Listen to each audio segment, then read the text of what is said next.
అందరికీ నమస్కారం. కార్తీక పురాణం 19వ అధ్యాయం చాతుర్మాస్య వ్రత ప్రభావ నిరూపణ. ఈ విధముగా నైమిసారణ్యమందున్న మహామునులందరూ కలిసి చిదానందుని స్తోత్రము చేసిన పిమ్మట జ్ఞానసిద్ధుడను మహాయోగి, ఓ దీనబాంధవ, వేదవేద్యుడు అని, వేదవ్యాసుడు అని, అద్వితీయుడు అనియు, సూర్యచంద్రులే నేత్రములుగా కలవాడివని, సర్వాంతర్యామివని, బ్రహ్మ రుద్ర దేవేంద్రాదులచే సర్వదా పూజింపబడువాడు అని, నిత్యుడు అని, నిరాకారుడు అని, సర్వజనులతో స్తుతింపబడుతున్న ఓ మాధవ, నీకివే మా హృదయపూర్వక నమస్కారములు. సకల ప్రాణకోటికి ఆధారభూతుడవగు ఓ నందనందన, మా స్వాగతము స్వీకరింపుము. నీ దర్శన భాగ్యం వలన మేము, మా ఆశ్రమములు, మా నివాస స్థనములు అన్నీ పవిత్రములైనవి. ఓ దయామయ, మేమీ సంసార బంధము నుండి బయటపడలేకముంటిమి. మమ్ముద్ధరింపుము. మానవుడు ఎన్ని పురాణములు చదివినా, ఎన్ని శాస్త్రములు విన్నా నీ దివ్య దర్శనము పడైజాలడు. నీ భక్తులకు మాత్రమే నీవు దృగ్గోచరుడు అంటే కనిపిస్తావు. ఓ గజేంద్ర రక్షక, ఉపేంద్ర, శ్రీధర, హృషికేశ, మమ్మల్ని కాపాడుము అని మైమరిచి స్తోత్రము చేయగా శ్రీహరి చిరునవ్వు నవ్వి, ఓ జ్ఞానసిద్ధ, నీ స్తోత్రవచనమునకు నేనెంతయో సంతసించితిని. నీకిష్టం వచ్చిన వరమును కోరుకొనుము అని పలికెను. అంత జ్ఞానసిద్ధుడు, ప్రద్యుమ్న, నేను ఈ సంసార సాగరము నుండి విముక్తుడను కాలేక శ్లేష్మమును పడిన ఈగ వలె కొట్టుకొనుచున్నాను. కనుక నీ పాదపద్మములపై నా ధ్యానముండునట్ల అనుగ్రహింపుము. మరేదీను నాకు అక్కర్లేదు అని వేడుకొనెను. అంత శ్రీమన్నారాయణుడు, ఓ జ్ఞానసిద్ధుడా, నీ కోరిక ప్రకారము అటులనే కానిమ్ము అని వరమిచ్చాడు. అంతటా శ్రీ మహావిష్ణువు, ఓ జ్ఞానసిద్ధ, నీకును అందరికీ మేలు కలిగే మరొకటి చెబుతాను విను. కొందరు బుద్ధి లేక దురాచారాల్ని ఆశ్రయిస్తారు.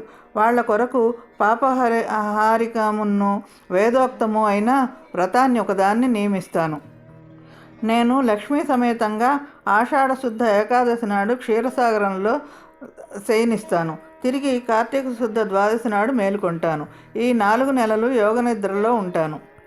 దీనికి నియమముగా ఆషాఢశుద్ధ ఏకాదశి మొదలు శాకములను, శ్రావణ శుద్ధ ఏకాదశి మొదలు పెరుగును, భాద్రపద శుద్ధ ఏకాదశి మొదలు పాలును, ఆశ్వయుధ శుద్ధ ఏకాదశి మొదలు పప్పు దినుసులను విసర్జించవలెను. నన్ను ఎవరైతే వ్రతాల చేతను దానాల చేతను పూజిస్తారో వారి పాపాలన్నీ పోయి నా సాన్నిధ్యం పొందుతారు. నాకెంతో ప్రియమైన సంతోషాన్నిచ్చే ఈ 4 నెలల్లోనూ వ్రతము దానాలు చేయని వారు నరకాన్ని పొందుతారు.